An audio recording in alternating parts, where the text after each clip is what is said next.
Hey everybody, it is Winstreak here.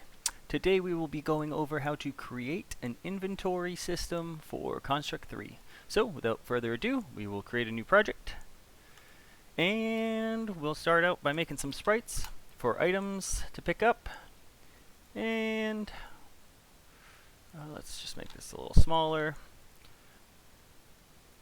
Zoom in so I can see what's going on. And I'm just going to make some potions.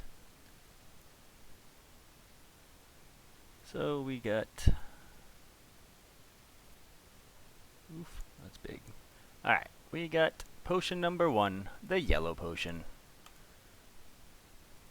Look at that, beautiful drawing. And we'll just copy that. Actually, we'll clone that.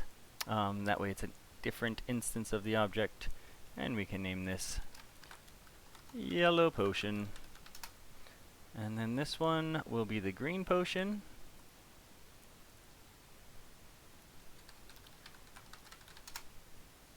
And we'll do it one more time. And we'll have a red potion. Alright, so we got some potions. I'm going to spread them out a little so it's easy to see what one I click on. And I will add the mouse so I can click. And that will be how I pick up items. And now we'll need a inventory. So, back to the drawing board. We're going to have a nice and wide inventory that's high enough to fit 2 rows, and we're just gonna zoom out a little here, throw a border around it.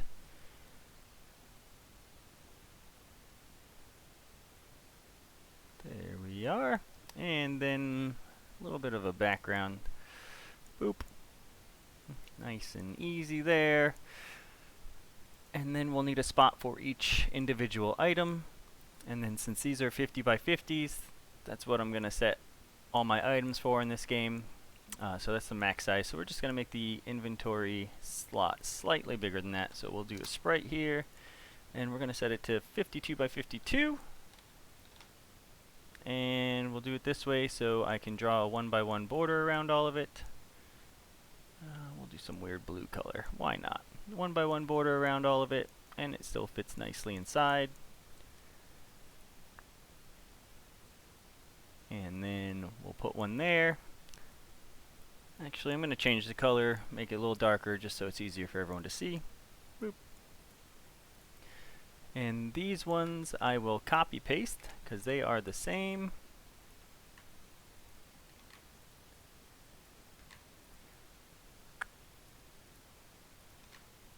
Alright, and it's just however many inventory spots you want.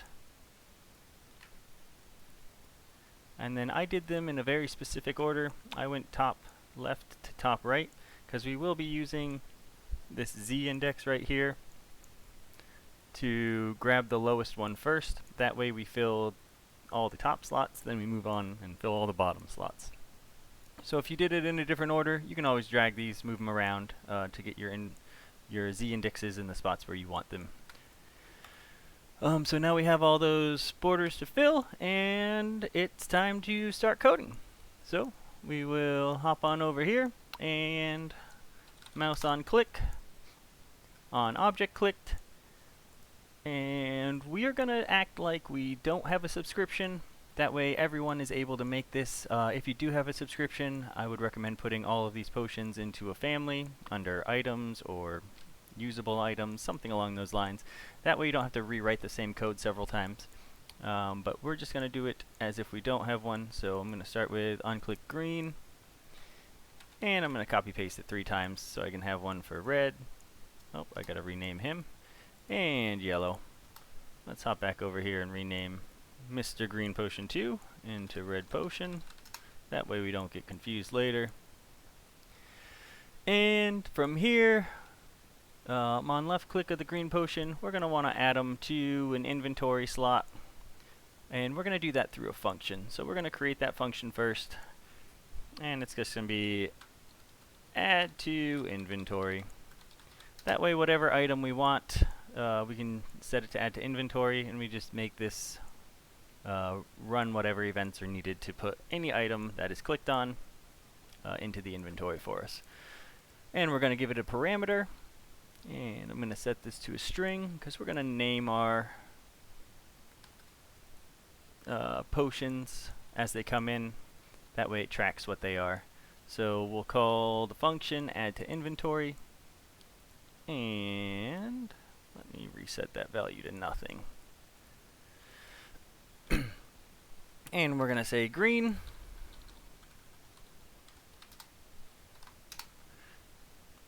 And then red one is going to call, and we're going to send red. And of course the yellow one's going to call with the word yellow. Now each one gets to call its own way, and we can decipher what item needs to be added to the inventory. So we can add our sub-event here, and I always like to add the blank sub-event, because when you add a sub-event and then you forget what you're doing and you go back, you don't have the sub-event anymore and you have to re-go in here and add.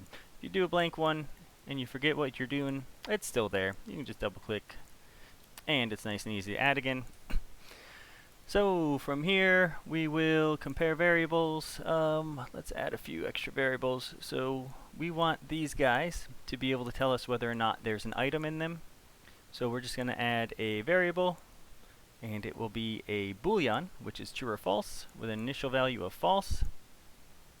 And since these are copy pasted, these are all the same instance, so they will get that same variable on every one of them. And then we can check. We're going to do a for each, and we're going to go through each inventory slot and see if we can find one that's empty. And once we find one that's empty, we will fill it up with our item.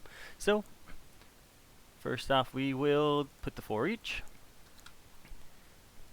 and we're going to want to do for each their name sprite 2. Just for clarifying, we will name these to inventory slot. And again, they're all renamed to inventory slot. They're all the same thing. So for each inventory slot, and then we want to check if that inventory slot is empty. So is boolean set variable 1.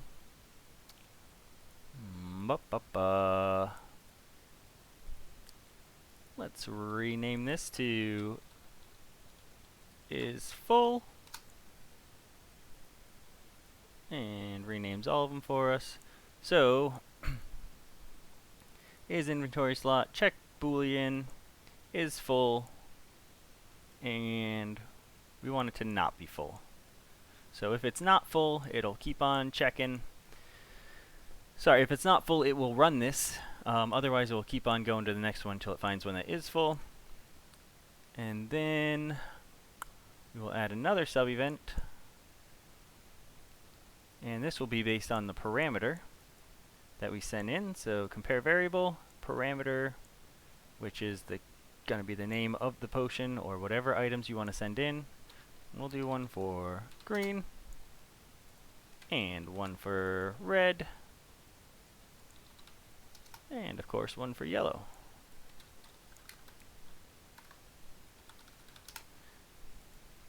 And each one will create an object,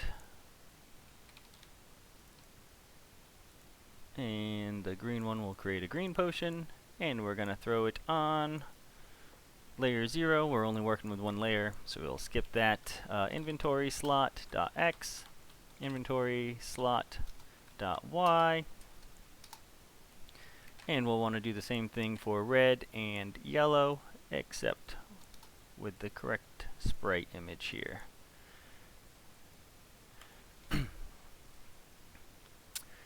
And let's see what happens when you run this. Oh, it just does it for all of them. So we want this to only work once, so we're going to add an extra local variable in here. And I'm just going to name it only once. And can I edit it? Cool. I want that to be a boolean. So only once is false. Once it goes to true, we're going to stop. So we're going to make sure this says only once. So we'll compare variables only once, and we'll invert it. So if only once is false, which it is, it'll do this. And then we're gonna, once we find an inventory slot, set only once to true. So we will set Boolean only once to true, and that should stop it from going in every spot. Boop. And now we need to make sure we move to a new one each time,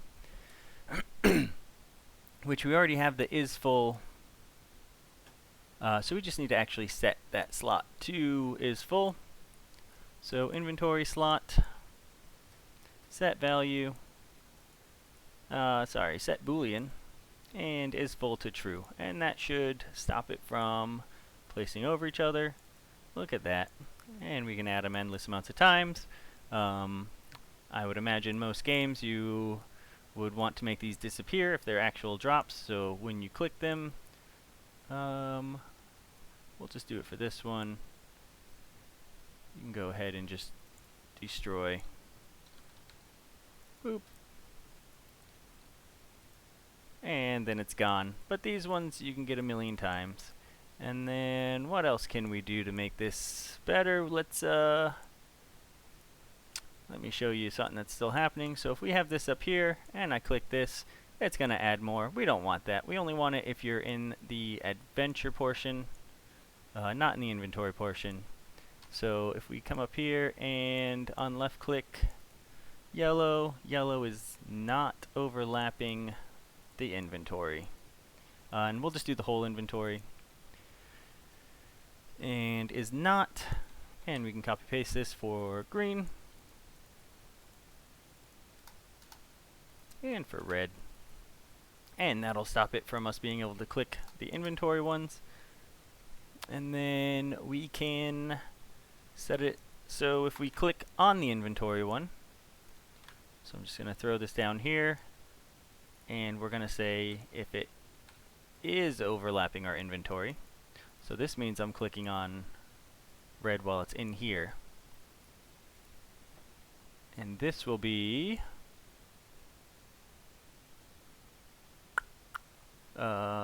we're going to destroy it, and then it'll be like we used our potion. We can set up some sort of like health change here. You can call a function drink red potion, or you can just set up add health 20,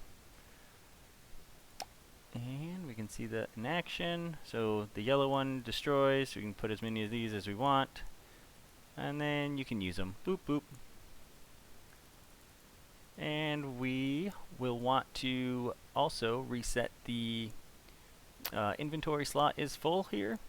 So inventory slot, set Boolean, and set it back to false. And that means I can do that. Oh, it sets the wrong one to false. So we're going to want to make sure we have inventory slot on here instead of sprite. And what this does is it puts a specific inventory slot here. So the red potion is overlapping inventory slot. Let's try it up. So if I click on red inventory, or the red potion here, it is overlapping this specific inventory slot. So since that's on the left side, it remembers that for the right side. So it's going to try to use the same exact inventory slot here. So we'll set this one to false now. And you can see that when I do this, oh, it does refill the slots, the correct slots. The only problem is this still calls add to inventory, which was just adding an additional one to inventory when we clicked on it. There we go. Now it's gone. Boop. And obviously you can do that to each one of yours, but since it's just repeated code, I won't waste time there. And that's about it. So from there you have an inventory that you can fill up, delete, use items from, and you can make it as big as you want by just adding more inventory slots. Just remember the z-index is something we are using. So keep the z-index order in mind when you set it up. So we can do something like this if we wanted to add more. And I copy pasted those three and threw them down below. And we don't need the z-index to be one after the other, just the smaller of the next two has to be where you want the next item to go. But yeah, that should cover pretty much everything. If there's any questions, just leave a comment below. And best of luck.